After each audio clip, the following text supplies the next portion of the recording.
நமக்கு திட்டி முடிச்ச பிறகுதான் தெரியுன்ற அளவுக்கு திட்டக்கூடியவர். திட்ட போறாங்களா? இல்லை.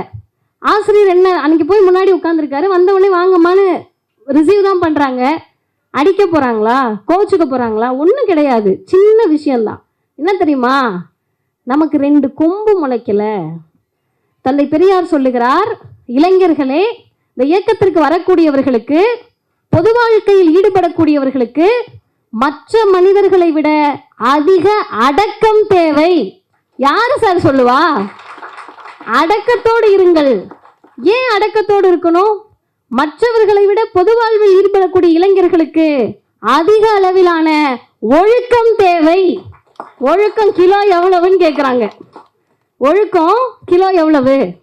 இன்னைக்கு பெரியாரை மீண்டும் எடுத்து திராவிட பள்ளியில் ஏன் சேர வேண்டும் என்ற நோக்கத்தோடு நீங்க வாசிச்சீங்கன்னா புரியும். நம்மை நெறிப்படுத்துவதற்கு ஒரு இயக்கம் தேவை, நம்மை நெறிப்படுத்துவதற்கு ஒரு அமைப்பு தேவை, நாம் செயல்படுவதற்கு ஒரு இடம் தேவை. அந்த இடம் எதுவாக இருக்க வேண்டும்? இன்னைக்கு ஐயா